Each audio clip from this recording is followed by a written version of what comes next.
وَمِنَ النَّاسِ مَن يُعْجِبُكَ قَوْلُهُ فِي الْحَيَاةِ الدُّنْيَا، اور لوگوں میں سے کوئی ایسے بھی ہوتے ہیں کہ جن کی باتیں آپ کو دنیا کی زندگی میں بہت اچھی لگتی ہیں.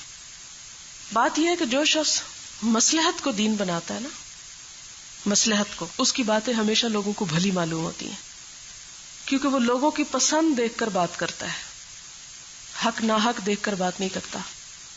جس شخص کو اللہ کی رضا اور اللہ کی پسند مطلوب ہو، پھر وہ اللہ کی رضا کی جب بات کرتا ہے تو بسا اوقات وہ لوگوں کو اچھی نہیں لگتی، لوگ اس سے اختلاف کرتے ہیں، ناراض ہوتے ہیں، روٹھ جاتے ہیں. فرمایا کہ لوگوں میں سے کوئی ایسا بھی ہو سکتا ہے کہ اس کی بات دنیا کی زندگی میں بہت اچھی لگتی ہے، وَيُشْهِدُ اللَّهَ عَلَى مَا فِي قَلْبِهِ، اور وہ گواہ بناتا ہے اللہ کو اوپر اس چیز کے جو اس کے دل میں ہوتی ہے، یعنی قسمیں کھاتا ہے کہ نہیں میرا یہ مطلب نہیں، میرا یہ مقصد ہے. آپ دیکھیں ایک سچے انسان کو قسمیں کھانے کی ضرورت ہی نہیں ہوتی، کہ نہیں ہوتی نا. جو بات کہتا ہے پورے کانفیڈنس سے کہتا ہے، جس کا ظاہر و باطن ایک ہے. لیکن جس کے دل میں چور ہو، ظاہر کچھ کر رہا ہو، تو پھر وہ لوگوں کو سیٹسفائی کرنے کے لیے جھوٹی قسمیں کھانے سے بھی گریز نہیں کرتا. وَهُوَ أَلَدُّ الْخِصَامِ، اور وہ شدید جھگڑالو ہوتا ہے. الد بہت سخت عداوت رکھنے والا، جھگڑالو.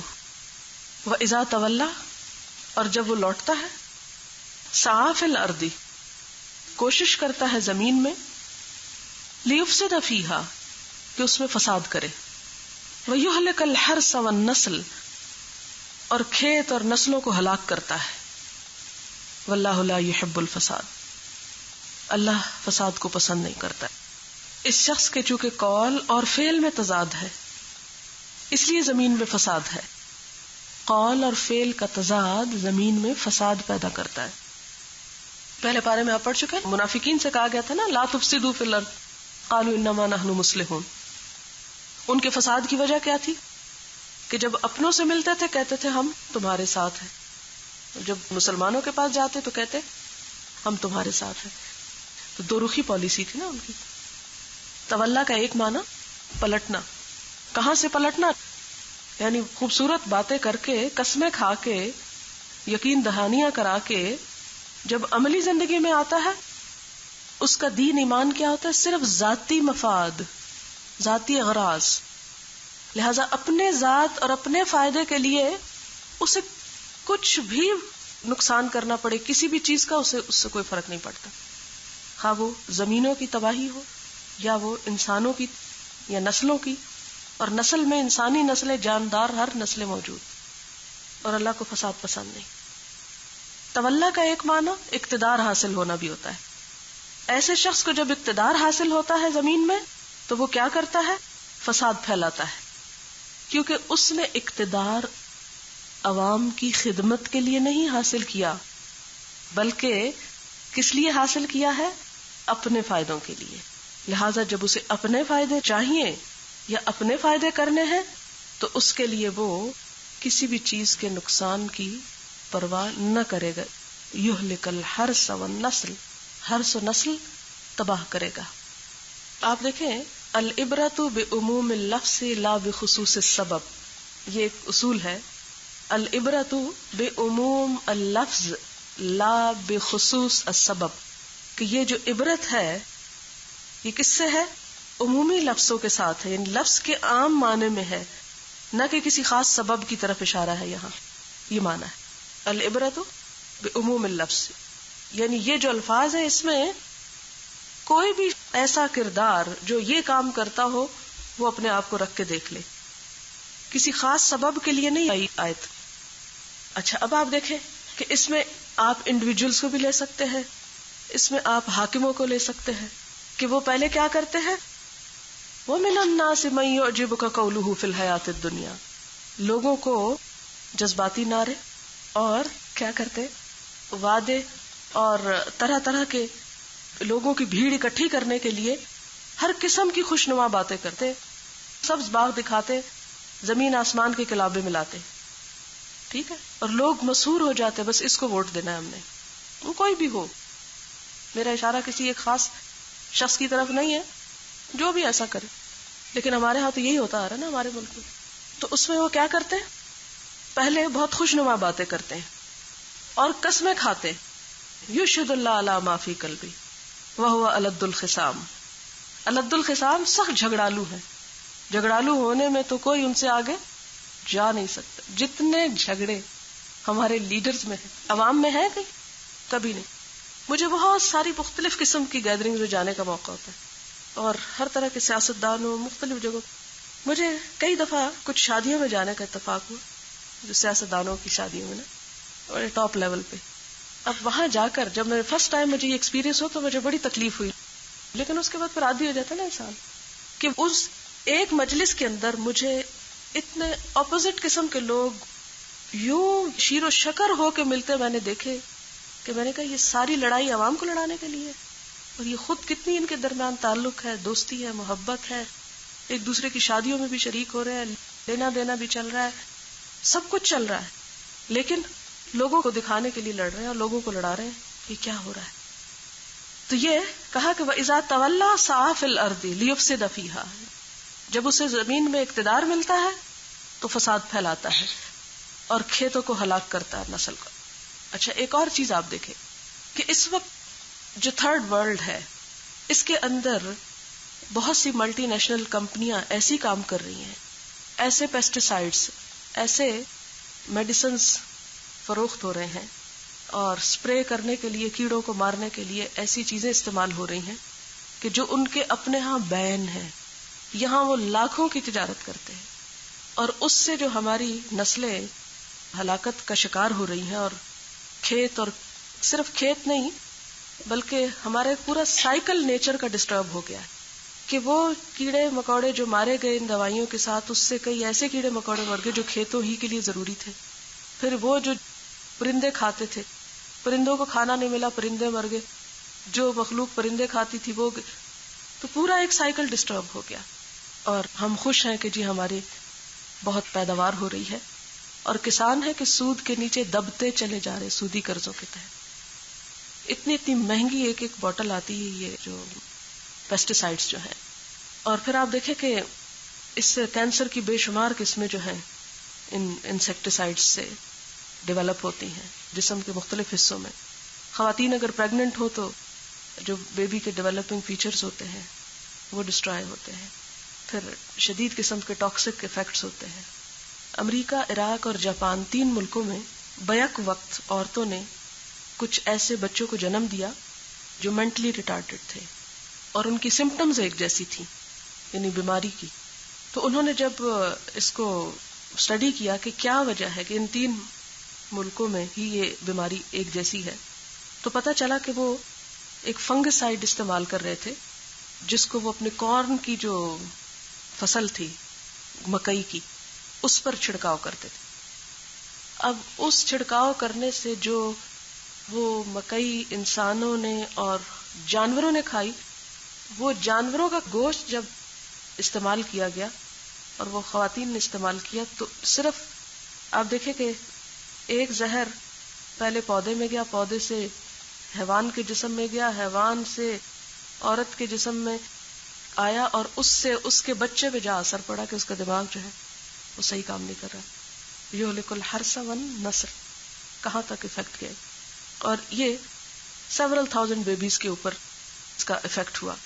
کہتے کہ وہ مرکری تھا اس فنگیسائڈ کے اندر جو ڈپازٹ ہو گیا ان کے جسم میں، اور پھر اس سے بچوں کے اوپر افیکٹ ہوا. امریکہ میں ایک ریسرچ ہو رہی ہے، اس میں کہا جاتا ہے کہ اینٹی کینسر ایک ایجنٹ ہے سیلینیم، جو پاکستان کی مٹی میں بہت پایا جاتا ہے. اب وہ یہاں سے مٹی لے جانے کی سوچ رہے ہیں، لیکن ہم اپنی مٹی کی بھی قدر نہیں کرتے. بہرحال آگے وَمِنَ النَّاسِ مَن يُعْجِبُكَ قَوْلُهُ فِي الْحَيَاةِ الدُّنْيَا، یہ ایک ہی کردار ہے منافقانہ کردار، کہ جس کے چہرے پر تو بہت مسکراہٹ ہے اور لوگوں کو خوش کر رہا ہے باتوں سے، لیکن عملی طور پر وہ لوگوں کو ہلاک کرنے کے منصوبے بنا رہا ہے. آپ دیکھیں کہ اس وقت ویسٹ آپ کو انسانی حقوق کے نام پر کیسے کیسے خوشنما نعرے دے رہا ہے کہ بلیوں کتوں کے بھی حقوق ہے، اور دوسری طرف انسانوں کے ساتھ ایسا ظلم و ستم. یعنی بظاہر دیکھنے میں جو آپ کو بہت پولائٹ اور اپنے بہت دوست نظر آتے ہیں، وہ حقیقت میں کیا ہے؟ تاریخی حیثیت کے بارے میں کہا جاتا ہے کہ اخنس بن شریک کے بارے میں آیت نازل ہوئی، اخنس بن شریک کے بارے میں، جس کا طریقہ یہ تھا کہ بظاہر وہ لوگوں سے اچھی طرح بات کرتا لیکن فساد کے بہت سے کام کرتا. لیکن پھر وہی بات، یہ اصل چیز وہ نہیں ہے. عموماً آپ دیکھیں کہ ہمارے ہاں جو قرآن کی اسٹڈی کی جاتی ہے نا، وہ بس یہیں سے شروع ہو کے یہیں رک جاتی ہے. یہ آیت کس کے بارے میں ہے؟ کافر کے بارے میں. یہ کس کے؟ منافق کے بارے میں. یہ کس کے؟ فلاں موقع پہ نازل ہوئی. تو پھر ہمیں پڑھنے کی کیا ضرورت ہے؟ جن کے لیے نازل ہوئی وہ پڑھے اور ختم ہو گئے اور ہم ایسے پڑھتے رہے. سارا قرآن آج کے لیے ہے. ہمیں اس کانٹیکسٹ میں پڑھنے کا فائدہ صرف اتنا ہوتا ہے کہ ایک بات ذرا اچھی طرح سمجھ میں آ جاتی. تو میں عموماً شان نزول صرف وہاں بتاتی ہوں جہاں ضروری ہوتا ہے. اگر میں ہر آیت کے پیچھے اس کی صرف تاریخی حیثیت بتا کے چلو تو پھر وہ آپ صرف وہیں رہ جائیں گے، آج کے دور میں محسوس نہیں کر سکیں گے اس کو. واللہ لا یحب الفساد، اللہ تعالیٰ کو فساد پسند نہیں. آج بھی آپ دیکھیں کہ ہمارے ہاں سب سے بڑا مسئلہ کیا بتایا جاتا ہے؟ آج پاکستان میں تعلیم کا بجٹ اتنا نہیں ہے، صحت کا اتنا نہیں ہے جتنا خاندانی منصوبہ بندی کے لیے. آپ کو سر درد کی دوا اتنی سستی نہیں ملے گی یا مفت کوئی نہیں دے گا جتنے آپ کو اس ساری فیملی پلاننگ کی تدابیر کے طریقے یا جو ضروریات ہیں وہ آسانی سے اویلیبل ہے. تو یہ سب دراصل کیا ہے؟ یہلک النسل میں یہ چیز آ جاتی ہے. یعنی اگر آپ آج امریکہ سے کہیں کہ ہمیں ایٹمی ریسرچ کے لیے فنڈز فراہم کریں تو آپ کو کوئی نہیں فنڈ دے گا. لیکن اگر آپ چاہیں کہ اپنے آئندہ پیدا ہونے والے بچوں کو مارنے کے تدبیر کرنے کے لیے فنڈ دیں تو آپ کے مانگے بغیر بھی آپ کو بہت کچھ مل جائے گا. جی ہاں، ان کے ذہنوں میں ابھی سے ہے کہ بچے یا انسان جو ہے وہ کوئی اچھی چیز نہیں ہے اور کم ہی ہونے چاہیے. وَإِذَا قِيلَ لَهُ اتَّقِ اللَّهَ، اور جب اس سے کہا جاتا ہے کہ اللہ سے ڈرو، یعنی حق واضح ہونے کے باوجود قبول کرنے سے آر ہے اس کو. جب اسے کہا جاتا ہے اللہ سے ڈرو، اخذتہ العزت بالاسم، تو پکڑ لیتی ہے اس کو عزت. عزت یہاں اردو والی عزت نہیں ہے، مراد ہے غرور اور انانیت. ابھارتی ہے اس کو انانیت بالاسم، گناہ پر. کہتا ہے میں اللہ سے ڈروں. ابن مسعود سے روایت ہے کہ سب سے بڑا گناہ اللہ کے نزدیک یہ ہے کہ کسی بندے کو کہا جائے اللہ سے ڈرو اور وہ کہے اپنی فکر کرو، اپنی فکر کرو، مجھے کیوں کہتے ہو ڈرو. جب اس سے کہا جاتا ہے اللہ سے ڈرو، اخذتہ العزت بالاسم، تو اس کی انانیت آڑے آ جاتی ہے. میں کیوں ڈروں؟ فحسبہ جہنم، ایسے شخص کے لیے جہنم کافی. ولبئس المہاد، کتنا برا ٹھکانہ ہے. اور یہ بہت بڑی حقیقت ہے. آپ دیکھیں گے کہ جتنا زیادہ یہ منافقانہ کردار پختہ ہو جائے نا انسان کا کہ زبان سے کچھ کہے عمل سے کچھ کرے، اتنا ہی زیادہ اس کے اندر اصلاح کا موقع کم ہو جاتا ہے، کیونکہ اس کی انانیت اور وقار آڑے آتا ہے اور وہ اصلاح کرنے نہیں دیتا. ایسے لوگوں میں سے بہت کم ایسے لوگ ہوتے ہیں کہ جن کے سامنے حق آئے اور وہ اس کو تسلیم کر لے، اور یہ اللہ کا خاص انعام ہوتا ہے. وَلَبِئْسَ الْمِہَادُ، اور کتنا برا ٹھکانہ ہے. اس کے برعکس ایک دوسرا کردار بھی ہے، اور وہ کیا ہے؟ وَمِنَ النَّاسِ مَن يَشْرِي نَفْسَهُ ابْتِغَاءَ مَرْضَاتِ اللَّهِ، لوگوں میں سے ایسا بھی ہے جو اپنا آپ بیچ ڈالتا ہے اللہ کی رضا چاہنے کے لیے. کوئی اس کا غرور، وقار، تکبر، انانیت کوئی چیز نہیں ہوتی، اسے تو اللہ کی رضا چاہیے. اللہ کی رضا چاہنے والوں کی کوئی انانیت نہیں ہوا کرتی. انا خیر منہ تو شیطان نے کہا تھا. یہ شیطانی احساس ہوتا ہے کہ میں زیادہ اچھا ہوں دوسرے سے. جسے اللہ کی رضا چاہیے وہ تو اپنا سب کچھ دے ڈالنے کو تیار ہے، اور جو اپنا آپ دے ڈالے یشری نفسہ ہو، تو مراد اس سے کیا ہے؟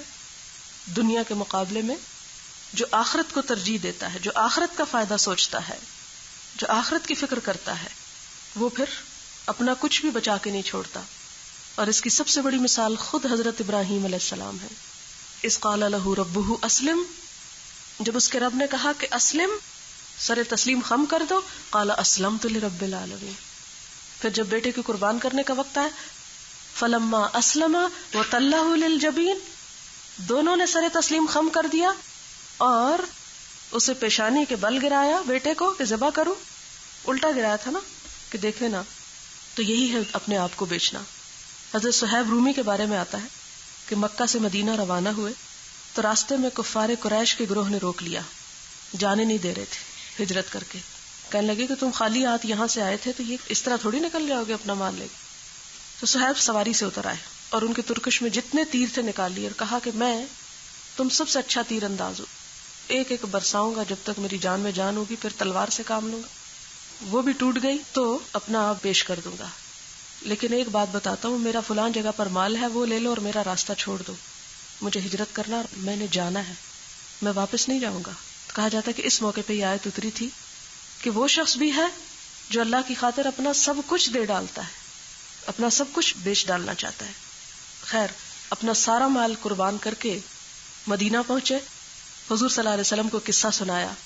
نبی صلی اللہ علیہ وسلم نے 2 مرتبہ فرمایا ربح البیع ابا یحییٰ، ربح البیع ابا یحییٰ، اے ابو یحییٰ، یعنی جو صہیب کنیت تھی، تمہارا سودا، تمہاری تجارت کامیاب ہوئی، نفع مند ہوئی، تم نے بہت اچھا کیا، مال دے آئے اور خود چلے آئے.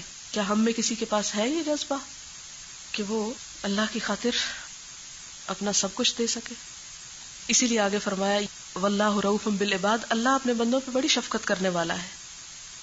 یا ایھا الذین آمنوا ادخلوا فی السلم کافہ، اے لوگو جو ایمان لائے ہو اسلام میں پورے کے پورے داخل ہو جاؤ، سب کچھ دو گے تو ہی داخل ہوگے. مسلمان وہ ہے جس کی ہر چیز اسلام میں داخل ہو چکی ہے. ادخلوا فی السلم کافۃ، پورے کا پورا. جو شخص صرف وقتی، جذباتی، سطحی، مفاداتی طور پر اسلام میں داخل ہوا ہو وہ اس میں رہ سکتا ہی نہیں، اس کو ثبات ہو ہی نہیں سکتا. پھل اسی درخت کو لگتا ہے جو زمین سے نکلا ہو اور اس کا سارا وجود ایک رنگ میں ڈوبا ہوا ہو. ایسے ہی مسلمان کے ساتھ جو صرف وقتی ظاہری طور پر مسلمان ہو گیا ہو، پھر اس سے کیا خیر کی توقع ہو سکتی ہے؟ اسے کیا پھل لگ سکتا ہے؟ اس کی ذات سے کسی کو کیا فائدہ پہنچ سکتا ہے؟ آج دنیا کو اسلام سے فائدہ کیوں نہیں پہنچ رہا؟ اس لیے کہ ہم نے چند پتے اپنے اوپر ٹکا کے یہ سمجھ لیا کہ ہم سرسبز اسلام کے درخت بن گئے. ہم بنے کوئی نہیں ہیں. آپ دیکھتے ہوں گے کہ گھاس کتنا حقیر چھوٹی سی چیز ہے نا، زمین کے ساتھ ہی بیچاری لگا رہتا ہے، اوپر اٹھ سکتا ہی نہیں، ادھر ہی پھیلتا رہتا ہے، لیکن اس کی جڑیں ہوتی ہیں نا تو وہ بھی اپنا ایک نظارہ پیش کرتا ہے. اس سے بھی لوگوں کی آنکھیں ٹھنڈی ہوتی ہیں، تراوت ملتی ہے، سبزہ ہوتا ہے، اس کا بھی ایک لطف ہوتا ہے. لیکن بڑے سے بڑی لکڑی کاٹ کے آپ کھڑی کر دے اور اس کے ساتھ کچھ چیزیں باندھ دے، اس کا وہ حسن نہیں ہو سکتا. تو جب تک ہمارا بھی اندر باہر ڈوبے گا نہیں اسلام میں، اس وقت تک ہمیں اللہ تعالیٰ کی وہ رضا، وہ مرضی، وہ پسند، وہ جو ایک اللہ تعالیٰ کی طرف سے خاص کرم نوازی، وہ حاصل نہیں ہو سکتا. اسلام کو اختیار کرنے کا مطلب ہے مصلحتیں، مفادات، سب چیزوں کی پرواہ کیے بغیر اسلام جس چیز کا مطالبہ کرے اسے حاضر کر دیا جائے، جسے چھوڑنے کو کہے وہ چھوڑ دیا جائے. ساری سلیکشن کا معیار ہی اللہ کی رضا ہو جائے. یا ایھا الذین آمنوا ادخلوا فی السلم کافۃ، دل، دماغ، زبان، ہاتھ، پاؤں، سب کے سب پورے کے پورے اندر. اگر آپ کسی گاڑی پہ چڑھیں اور ایک ٹانگ اوپر اور ایک زمین پہ لٹکائے جا رہے ہیں، نتیجہ ہلاکت ہو سکتا ہے. وَلَا تَتَّبِعُوا خُطُوَاتِ الشَّيْطَانِ، اور شیطان کے قدموں کی پیروی نہ کرنا، شیطان کے پیچھے نہ جانا. إِنَّهُ لَكُمْ عَدُوٌّ مُّبِينٌ، بے شک وہ تمہارا کھلا دشمن ہے. شیطان تمہارا حقیقی دشمن، اصلی دشمن ہے. وہ تمہیں کبھی بھی پوری طرح اسلام میں داخل نہیں ہونے دے گا. فَإِن زَلَلْتُمْ، پھر اگر تم ڈگمگا گئے. زلہ ہوتا ہے قدم کا ڈگمگانا، زلت القدم، پاؤں پھسلنا.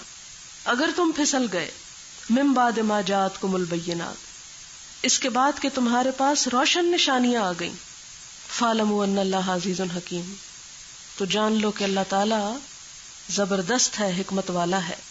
یعنی اسلام کے اندر آنے کے بعد شیطان کے رستوں کی طرف دیکھتے رہے، شیطان کے بتائے ہوئے رستے پر چلنے کی کوشش کی تو وہ سہارا نہیں بنے گا تمہارا، چھوڑ دے گا تم کو اور تم پھسل جاؤ گے.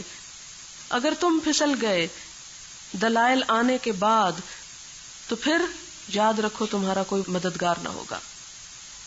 هل ينظرون الا ان ياتيهم الله في ظلل، کیا وہ انتظار کرتے ہیں کہ آئے اللہ ان کے پاس سائبان میں؟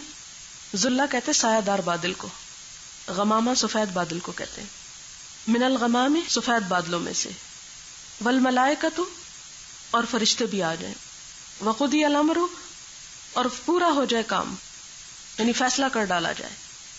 یعنی جو لوگ دلائل کے آ جانے کے باوجود نہیں مانتے، پھر وہ کس بات کے انتظار میں کہ اللہ تعالیٰ خود سامنے آ جائے فرشتوں کے جلووں میں اور فیصلہ کر ڈالے؟ تو پھر تو قیامت ہی آئے گی، قیامت واقع ہو جائے گی جب ایسا ہوگا. اور اسی طرح فرشتوں کا نظر آنا یہ دنیا میں نہیں ممکن، آخرت ہی کو ہوگا. تو مطلب یہ ہے کہ تم ایسا فیصلہ چاہتے ہو، یعنی اللہ کو دیکھ کر ماننا کیا ماننا ہوا؟ اصل ماننا دلائل کی بنیاد پر ہے، نہ کہ دیکھنے کی بنیاد پر. اگر تم اب بھی نہیں مانتے، اب بھی نہیں سمجھتے، اب بھی سیدھے راستے پر نہیں آتے، تو یاد رکھو پھر پکڑ سخت ہوگی. وَإِلَى اللَّهِ تُرْجَعُ الْأُمُورُ، اللہ کی طرف سارے معاملات لوٹائے جائیں گے، وہ تمہارا حساب لے کر رہے گا. اور فَإِن زَلَلْتُمْ کہہ کر تمام طرح کی بدعات، سیکولر نظریات، رسوم اور خرافات، ان سب چیزوں کی تردید کر دی.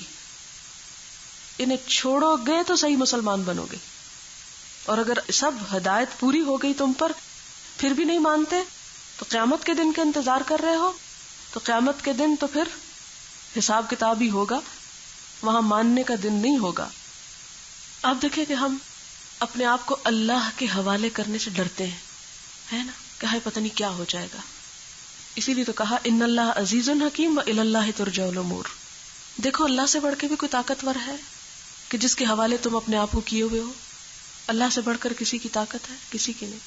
کوئی اور تمہارا حساب لے گا؟ کوئی نہیں. حساب بھی اسی کو لینا ہے. جب اس کو لینا ہے تو پھر اس سے کیوں نہیں ڈرتے؟ اس کی طرف رجوع کیوں نہیں کرتے؟ وآخر دعوانا ان الحمد للہ رب العالمین. سبحانک اللہم وبحمدک نشہد ان لا الہ الا انت نستغفرک ونتوب الیک. والسلام علیکم ورحمۃ اللہ وبرکاتہ.